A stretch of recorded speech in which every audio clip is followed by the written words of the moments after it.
Então vamos lá, pessoal. Sejam todos muito bem-vindos aqui ao meu curso de Legislação Extravagante. Professor Guilherme Oliveira aqui. Vamos dar início aí ao estudo de uma legislação extremamente importante para a prova dos senhores, que se trata da Lei 9296 de 96, conhecida aí como Lei de Interceptação Telefônica. Lei de Interceptação Telefônica, Lei 9296. Essa lei, voltando aqui comigo, ela regulamenta um dispositivo constitucional, mais precisamente o artigo 5º, inciso de número 12, que trata justamente da inviolabilidade das comunicações telefônicas, né? Eu quero jogar aqui na tela para vocês a respeito do fundamento constitucional, já que a Lei 9296 regulamenta justamente esse mencionado artigo 5º, inciso de número 12, e prestem atenção, porque daqui a pouco nós vamos mencionar outros incisos aqui do artigo 5º, tá? Então, o dispositivo constitucional vai dizer que é inviolável. É inviolável. O que é inviolável? É inviolável o sigilo. Sigilo do quê? Da correspondência e das comunicações telegráficas. Comunicações telegráficas, comunicações de dados e das comunicações telefônicas. Eu destaco aqui para os senhores comunicações telefônicas, porque a única ressalva que é feita, mais precisamente aqui na Constituição Federal, que ele vai dizer salvo no último caso. Qual que é o último caso? O último caso é justamente a hipótese de comunicações telefônicas. Então, vejam só, é inviolável as comunicações de correspondência, comunicações telegráficas, de dados. E para essas hipóteses que eu mencionei, quais hipóteses? Correspondência, comunicações telegráficas, de dados, a Constituição não abre nenhuma exceção, muito embora a gente sabe que isso é possível sim. Mas o dispositivo constitucional vai dizer que tudo isso é inviolável. Agora, essa última hipótese aqui pode sim ser violada com a última hipótese, comunicações telefônicas. Então, salvo no último caso, por ordem judicial. Ordem judicial, nas hipóteses e na forma que a lei estabelecer. Que lei que é essa que estabelece, né? Qual é essa lei que estabelece as hipóteses de violação das comunicações telefônicas? É justamente essa lei que nós vamos trabalhar hoje, que é a Lei 9296, tá? Então, salvo nas hipóteses e na forma que a lei estabelecer para fins de... Para quais finalidades poderão ser decretadas as interceptações telefônicas? Para duas finalidades, ou para fins de investigação criminal, ou então para fins de instrução processual penal. São somente essas duas hipóteses em que pode haver a interceptação telefônica. Eu quero aqui destacar com vocês o seguinte, olha só, os requisitos constitucionais, tá? Os requisitos que a Constituição traz para se decretar, se determinar uma interceptação telefônica primeiro, ordem de um juiz. Quando a Constituição diz que para se decretar a interceptação telefônica é necessária a ordem de um juiz, aqui não cabe ressalvas, tá? Quando fala juiz, é porque é juiz mesmo. É uma daquelas cláusulas de reserva jurisdicional. Vou colocar aqui na frente para vocês. Cláusula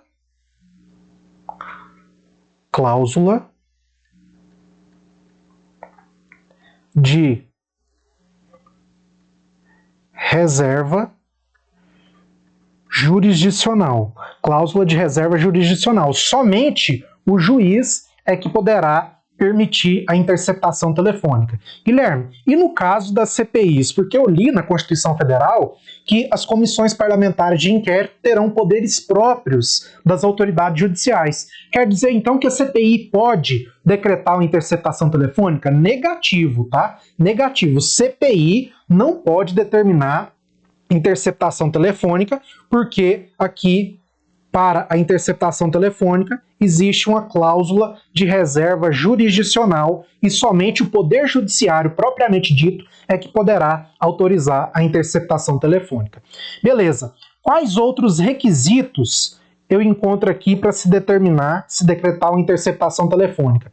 A interceptação telefônica ela só pode ser determinada, autorizada para duas finalidades, ou para fins de investigação criminal, ou seja, na fase preliminar, pode ser na fase de inquérito, mas não necessariamente um inquérito, não precisa necessariamente ter um inquérito policial instaurado para que se possa autorizar a interceptação telefônica. Fala investigação criminal. E a investigação criminal, ela pode ser um inquérito policial, ela pode ser um PIC, né, um procedimento de investigação criminal conduzido, né, pelo Ministério Público, pode ser uma CPI, né, um procedimento de investigação criminal, não necessariamente um inquérito policial, tá? E também pode, a segunda hipótese em que se pode autorizar a interceptação telefônica é para fins de instrução processual penal, ou seja, já na fase judicial, né, na fase de ação penal. É aquela segunda fase da persecução penal. Persecução penal tem duas fases. A primeira fase é a fase de investigação preliminar e a segunda fase, que é a fase judicial, é a fase de ação penal. Bacana? Então, cuidado com esses requisitos. Vamos adiante.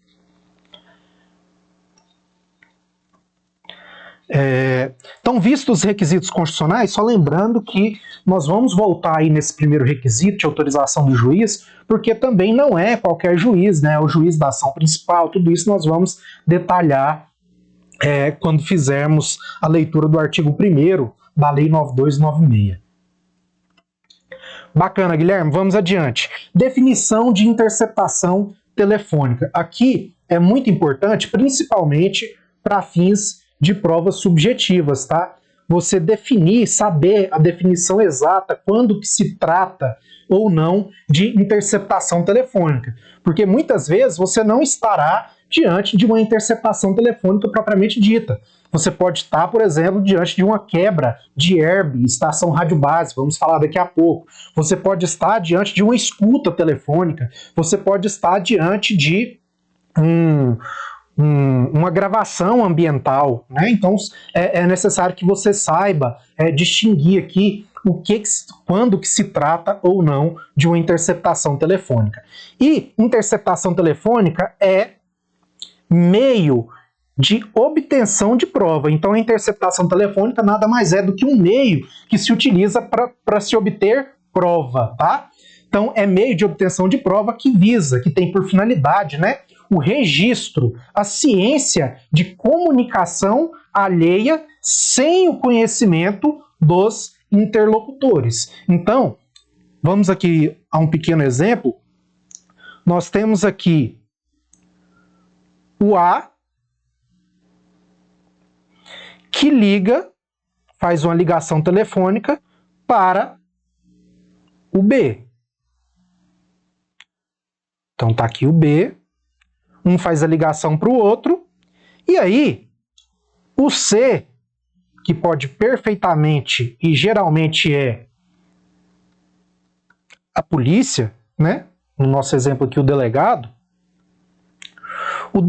então vai ter acesso a essa comunicação que está sendo feita entre A e B. Então ele vai interceptar essa comunicação feita através de telefone, essa comunicação telefônica, tá? Então é meio de obtenção de prova que visa o registro, né, a ciência, a interceptação de comunicação alheia sem o conhecimento dos interlocutores. Então aqui no caso, nem o A e nem o B sabe que o C, no nosso caso aqui o delegado, está tendo conhecimento dessa conversa travada aqui entre eles. Bacana? Porque se o delegado tem ciência, aliás, se um se um dos interlocutores, seja o A, seja o B, tem ciência de que o delegado ou de que o C está tendo acesso a essa conversa, nós não estaremos diante de uma interceptação telefônica, mas sim diante de uma escuta telefônica.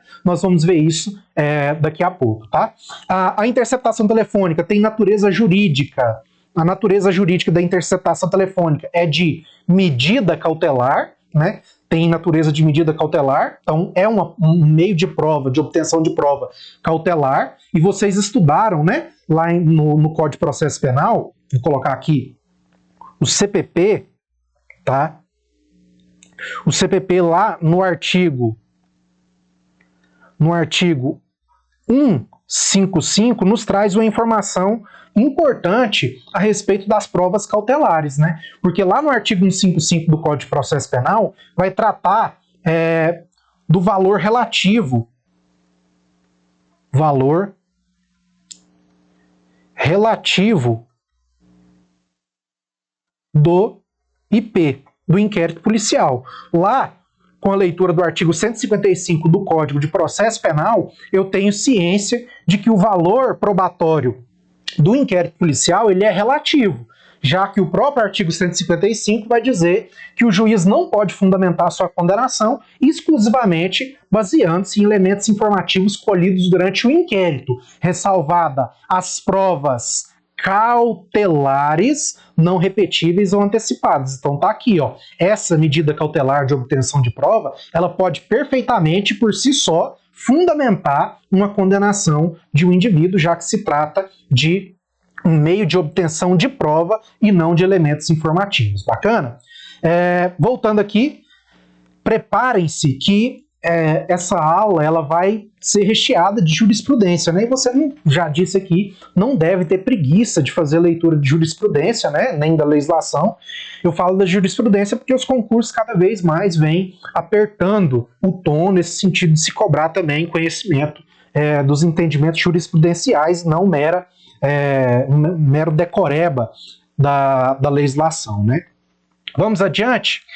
Então aqui eu quero propor aos senhores a diferenciação, né, entre interceptação telefônica é uma coisa, escuta telefônica é outra coisa, gravação telefônica é outra coisa, e gravação ambiental, aqui nós vamos dar um pequeno destaque, porque a gravação ambiental é uma inovação na Lei 9296, visto que o pacote anticrime tratou de documentar e de trazer, né, quais são os requisitos para se determinar a gravação ambiental.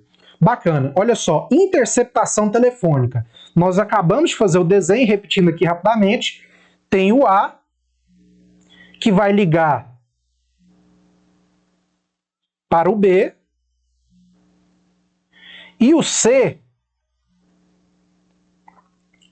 vai ter conhecimento aqui da conversa travada entre A e B sem o conhecimento dos interlocutores, tá? Sem o conhecimento dos interlocutores. Isso é interceptação telefônica. Nós já vimos aqui, já falamos, já tratamos. Agora, a situação difere no caso da escuta telefônica. Por quê? Na escuta telefônica, vou aqui desenhar aqui também para vocês, na escuta telefônica eu tenho aqui o A, que vai ligar, vai conversar aqui com o B. Então aqui eu tenho o A, aqui eu tenho o B, coloquei aqui A, né? E eu vou ter o C, que vai ter conhecimento dessa conversa alheia. Ué, Guilherme, mas qual que é a diferença, então, entre a interceptação telefônica da escuta telefônica? Simples. É que um dos interlocutores, seja o A, seja o B, vai ter conhecimento de que o C está tendo, né, acesso a essa conversa. Então, ou o A ou o B tem o conhecimento de que outra pessoa, de que o C está tendo conhecimento, né, dessa conversa. tá? Então, a diferença entre escuta telefônica e interceptação telefônica é que na escuta telefônica, um dos interlocutores tem conhecimento de que terceiro está tendo acesso a essa conversa. Já na interceptação telefônica, o C vai ter acesso a essa conversa sem conhecimento de qualquer dos dois interlocutores. Bacana? Isso é muito importante que vocês tenham conhecimento para diferenciar, então, a interceptação telefônica da escuta telefônica. Bacana? Vamos adiante aqui para que a gente possa passar, então, para a gravação telefônica. Olha só, na gravação telefônica já muda um pouquinho. Por quê? Eu tenho aqui uma conversa travada entre o A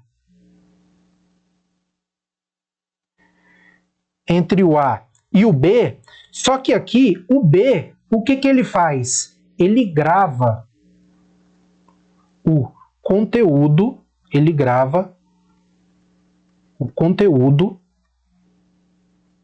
da ligação. Ele grava o conteúdo da ligação. Então, isso é gravação telefônica. Então, o A ligou para o B, e aí, o que o B faz? Ele grava o conteúdo da ligação. Bacana. Primeira pergunta, o primeiro questionamento que se faz é: no caso de gravação telefônica, você vai encontrar também com o nome de gravação clandestina, tá? A doutrina e a jurisprudência comumente se refere a essa hipótese aqui de gravação clandestina. O primeiro questionamento que se faz, então, é: o B, esse indivíduo aqui, o B, ele precisa de autorização do juiz para gravar o conteúdo da ligação? Então aqui, olha só, a gente tem que analisar e saber diferenciar as hipóteses, tá? Por quê? Porque, regra geral, o B, ele não precisa de autorização do juiz para gravar o conteúdo da ligação. É óbvio que existem algumas exceções, né? Por exemplo, vamos supor que o A, esse indivíduo aqui, né, ele é um paciente, né? Ele é um paciente. E o B é um médico. Esse médico pode gravar o conteúdo dessa ligação? Será?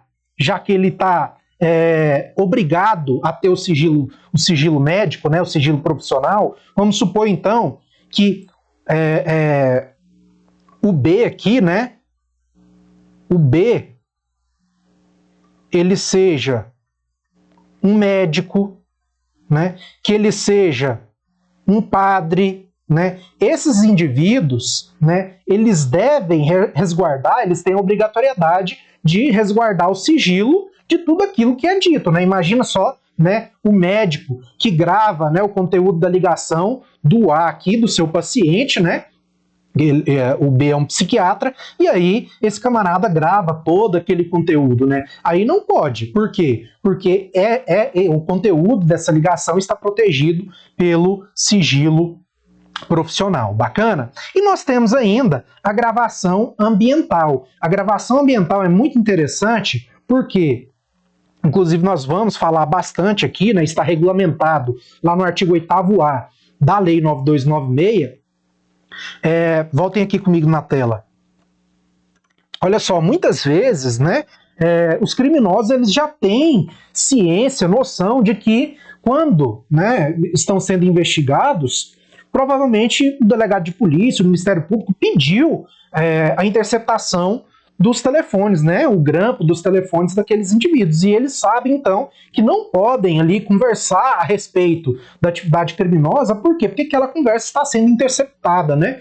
Então o que muitos indivíduos fazem? Então eles não conversam através de telefone, porque sabem que seus telefones estão grampeados, e muitas vezes fazem reuniões em locais determinados para poder ali conversar sobre a atividade criminosa. Então, sabendo disso, vejam, você interceptar o telefone, grampear, digamos assim, o telefone daqueles indivíduos não vai adiantar em nada, porque eles já sabem que estão sendo investigados e não vão conversar nada relacionado a fatos criminosos, porque eles sabem que estão grampeados, né? O que eles fazem, eles conversam pessoalmente. Imaginemos aqui que a polícia então descobre aquele local, né, que comumente os indivíduos se reúnem com a finalidade de conversar sobre atividade criminosa. E aí, como que a polícia então vai fazer para obter prova dessa atividade criminosa? É aqui, ó, na gravação ambiental. Então imaginemos aqui que tem aqui uma casa, né, onde esses indivíduos, um galpão,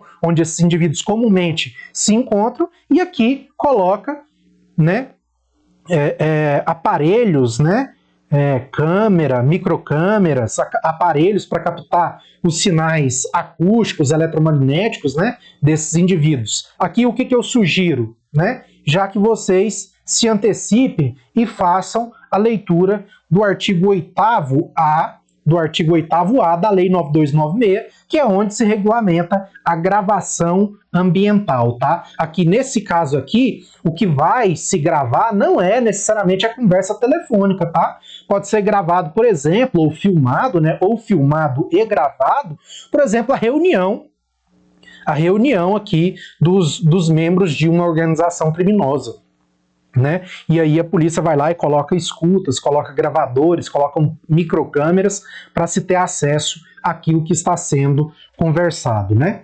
Bacana? Feita então essa distinção, vamos aqui a algumas jurisprudências, né? Principalmente os informativos eles vêm sendo bastante cobrados, né? Nas provas de concurso, especialmente eu percebi isso, né, do ano de 2018 para cá, está sendo bastante comum cobrança de jurisprudência. Então, informativo 603 do STJ, olha só, sem o consentimento do réu ou prévia autorização judicial, é ilícita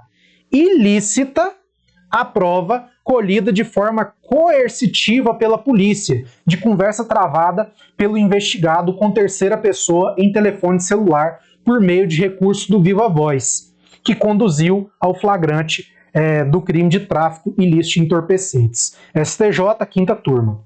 Olha só, vou dar um exemplo aqui, volta aqui comigo na tela, vou dar um exemplo dessa situação, né? Imaginemos, só um exemplo, imaginemos que você, na sua atividade rotineira de policial militar, aborda o indivíduo em situação de suspeição e no momento da abordagem o celular dele toca.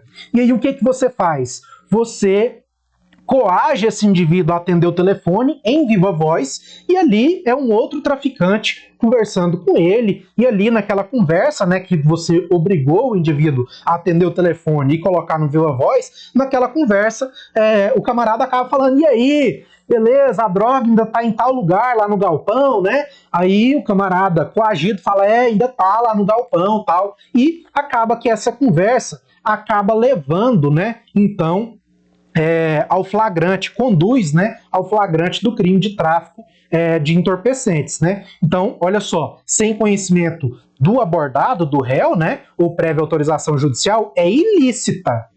Se a prova é ilícita, ela deve ser desentranhada do processo, né? Então, é ilícita a prova colhida de forma coercitiva,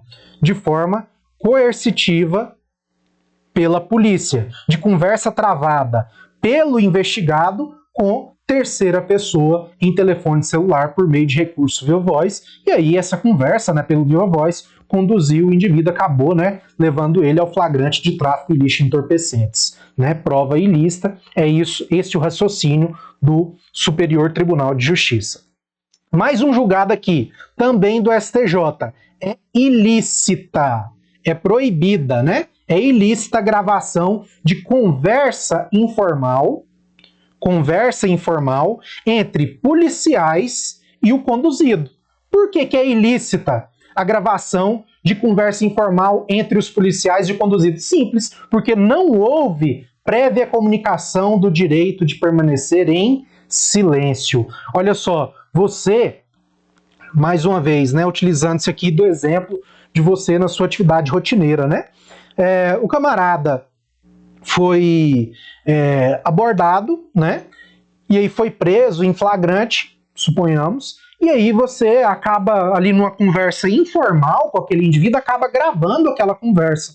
E você acaba induzindo aquele indivíduo, então, a confessar a prática do crime, né? O que o STJ pensa a respeito disso? Olha, se você não, primeiramente, né, alertou o indivíduo a respeito do seu direito constitucional de permanecer em silêncio, de não produzir provas contra si mesmo, o STJ não admite que essa conversa informal gravada entre você e o indivíduo preso seja considerado como prova lícita. Então, é ilícita aqui essa prova. Bacana?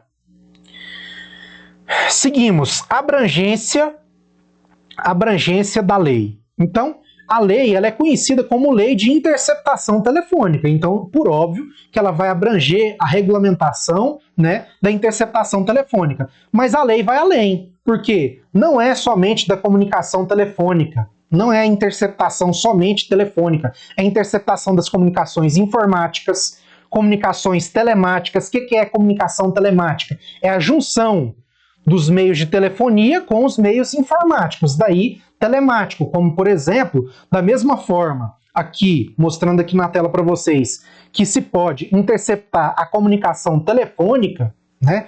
Por exemplo, entre indivíduos que estão comunicando ali por aparelhos celulares, pode-se interceptar também um e-mail, a conversa através de um e-mail, né? De dispositivos informáticos, mas também de dispositivos telemáticos, em que se faz a junção dos meios de telefonia,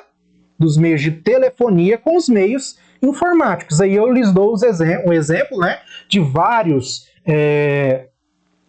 vários aplicativos, né, como por exemplo o Telegram, o Instagram, o Facebook, né, também pode ser objeto de interceptação. E aqui, por último, né, e mais recente, a captação ambiental. Nós vamos tratar dela lá no artigo 8º, já pedi que os senhores adiantem a leitura do artigo 8º. E aí, o artigo 1º, extremamente importante, o artigo 1º da Lei 9296, né, vai dizer que a interceptação das comunicações telefônicas de qualquer natureza para prova em investigação criminal e em instrução processual penal, repetindo aqui, né, aquilo que se exige lá na Constituição Federal, observará o disposto nessa lei e dependerá de ordem do juiz. Qual juiz? Do juiz competente, tá? Juiz competente da ação principal. Qual ação? Aquela ação que investiga determinada infração penal. Não é para isso que serve a interceptação telefônica? Para investigar a prática de uma infração penal? Sim. Então, qual juiz é o competente para se decretar, para se autorizar a interceptação telefônica? O juiz da ação principal. O juiz que é responsável pelo julgamento daquele crime que está sendo investigado, tá? E, olha, vejam aqui, quero até destacar aqui com marca-texto, vejam que a interceptação telefônica vai correr sob segredo de justiça. É óbvio, né? É óbvio que vai correr sob segredo de justiça, porque aqui, se a interceptação telefônica seguisse o princípio da publicidade, que tem tanto no Código de Processo Penal quanto na Constituição Federal, se não fosse sob segredo de justiça, essa interceptação telefônica seria absolutamente inócua, né? Porque se o investigado sabe que o seu telefone está grampeado, é óbvio que ele não vai conversar nada a respeito do delito, né? Parágrafo único. O disposto nessa lei, é aqui que eu quero destacar para vocês, o disposto nessa lei aplica-se à interceptação do fluxo de comunicações em sistemas de informática e telemática. Então, é tanto interceptação aqui, ó, é tanto a interceptação de comunicações telefônicas, mas também de comunicações informáticas e também telemáticas. E agora a gente acresce a isso, né? A gente acresce a isso, por isso sinalzinho demais, a gente acresce a isso o artigo 8º-A, que trata da captação ambiental, tá?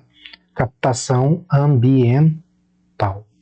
Então, tudo isso, interceptação telefônica, Interceptação informática, interceptação telemática e captação ambiental é abrangido pela Lei 9296. Bacana? Seguimos, pessoal. Seguimos, então. Olha só. O que eu quero tratar com vocês? Quebra do sigilo de dados telefônicos. É até um tanto quanto redundante, porque se vocês já sabem o que é interceptação das comunicações telefônicas, vocês, por óbvio, não vão confundir com quebra de sigilo dos dados telefônicos, tá? Então aqui nós temos que diferenciar quebra do sigilo de dados telefônicos, que é diferente também da interceptação telefônica,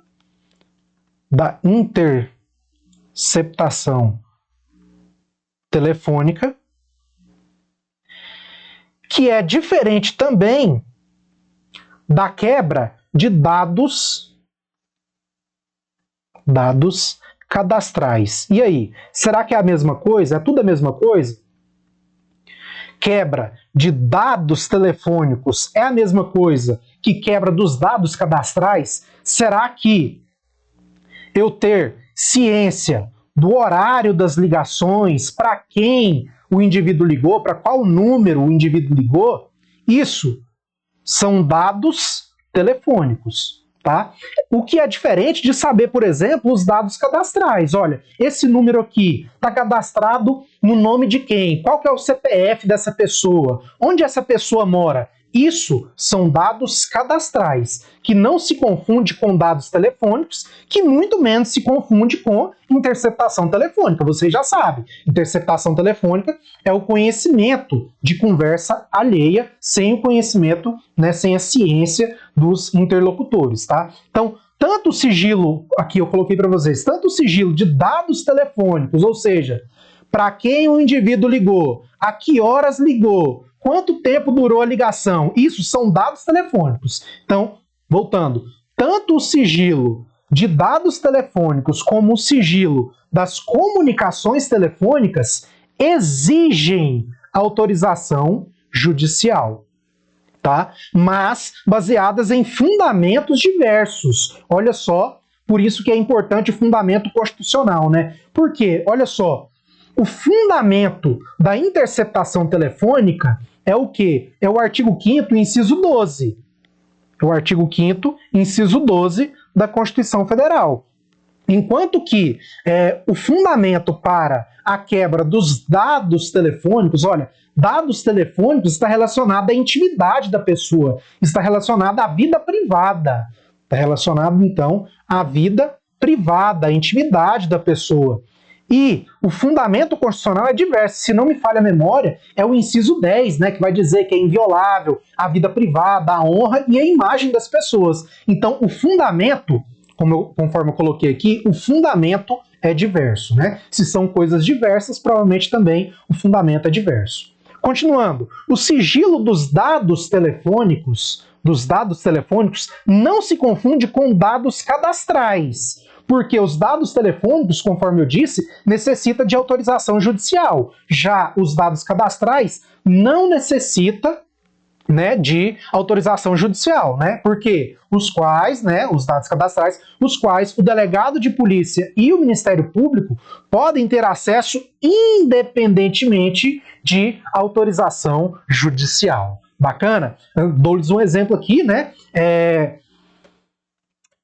A própria lei, a lei 2.850, que é a lei de organizações criminosas, que trata, né, da possibilidade, tanto do Ministério Público quanto do delegado de polícia, requisitar as operadoras, né, requisitar dados cadastrais. Dados cadastrais está dentro do poder requisitório da autoridade policial e não se submete à cláusula de reserva jurisdicional. Bacana, pessoal? Já extrapolamos aqui o tempo, né? Quase 35 minutos. A gente faz um breve intervalo e aí a gente volta com mais interceptação telefônica.